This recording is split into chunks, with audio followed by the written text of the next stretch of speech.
الكلمة دي بتنطق كيو. ايه ده، هو انت بتنطق اول حرف بس في الكلمة ولا ايه؟ هي الكلمة دي بتتنطق كده، كأنك حذفت كل الحروف ونطقت اول حرف بس. كيو. طب بص الكلمة دي بتنطق choir. طب والسي اتش راحت فين؟ اللي اعرفه ان السي اتش بتنطق تشا. لا مش شرط، ممكن تتنطق بصوت الكي زي الكلمة دي وزي كلمات chaos، archive وغيرهم. طب ليه كده يعني؟ ليه الكلمات بتتكتب بحروف معينة ولما تيجي تنطقها بتنطقها بأصوات تانية خالص ملهاش علاقة بالحروف أصلا؟ وانا هعرف النطق الصحيح للكلمة ازاي؟ بسيطة، ادرس الأصوات الخاصة باللهجة اللي انت عايز تتعلمها، ومن خلال الأصوات دي هتعرف النطق الصحيح لكل كلمات اللغة الإنجليزية بكل سهولة. لو انت بتتكلم صح، معلموناش الأصوات دي في المدرسة ليه؟ في المدرسة انت كنت بتتعلم الكتابة فقط، وعشان كده كنت بتستخدم الحروف بدون أي مشاكل، انما اللي انت اتعلمته في المدرسة ملوش أي علاقة بالنطق ولا السمع ولا المحادثة. معاك حق، انا بعرف اكون الجمله صح وبكتب كويس، بس لما باجي اتكلم بحس ان في عقده في لساني وما بعرفش اجمع كلمتين على بعض. لو انا درست الكورس الصوتيات ده هتكلم بطلاقه؟ لا طبعا، الكورس ده اول خطوه في مشوارك. لما تدرس كورس صوتيات اللهجه الامريكيه بتكون قادر انك تنطق كل كلمات اللغه الانجليزيه بطريقه صحيحه بس بصوره منفصله، يعني كل كلمه لوحدها. واكيد مش ده اللي احنا عاوزينه، احنا عاوزين ننطق الجمله على بعضها بصوره متصله كانها حته واحده، وعشان كده بندرس تاني كورس المقاطع الصوتية وقواعد وصل الكلام. في الكورس ده بتتعلم كل قواعد الوصل بين الكلمات المتتالية، بحيث انك تربط ما بين كل كلمتين متتاليتين في الجملة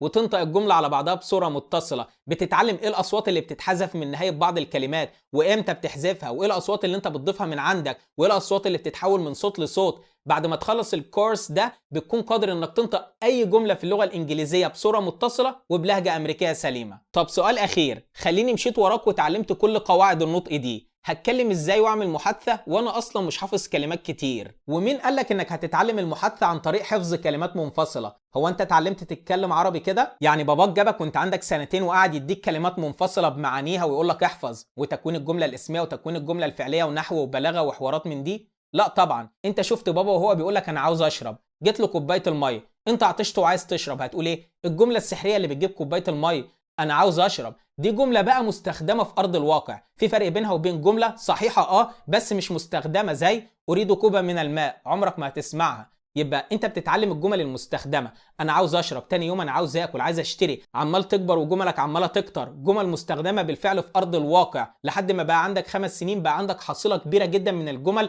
بتاهلك انك تتكلم في اطار حياتك اليوميه بكل طلاقه. ده بالظبط الاسلوب اللي احنا بنعلمك بيه المحادثه. احنا جمعنا لك اشهر 3000 جمله مستخدمين في اطار حياتك اليوميه وقسمناهم لك ل 30 موقف، بنبدأ ندربك على المواقف دي بنطق صحيح وتمارس اللغة وتعمل محاكاة للواقع مرة واثنين وثلاثة، بحيث لما تتحط في أي موقف تبقى جاهز إنك تسمع الشخص اللي بيتكلم بلهجة وتفهمه بكل سهولة بدون ما تحس إن هو بياكل الكلام، عشان أنت عارف الجملة اللي هو بيستخدمها، الجمل المستخدمة في أرض الواقع، وعارف قواعد النطق اللي هو بينطق بيها، وكمان تبقى جاهز إنك ترد عليه بسرعة وبنطق سليم بدون ما تقعد تفكر بقى في تكوين الجملة والتأتأ، عشان أنت أصلا متدرب على الجمل المستخدمة في المواقف دي وكل الردود. سجل بياناتك تحت واحنا هنتواصل معاك ونبعت لك محاضرة مجانية مدتها ساعة بتوريك تطبيق عملي لكل الخطوات اللي انا قلت لك عليها دي، عشان تشوف احنا هنخليك تتكلم انجليزي بطلاقة ازاي، وكمان بنبعت لك PDF مجاني عشان تشوف المحتوى المتميز اللي انت بتستلمه.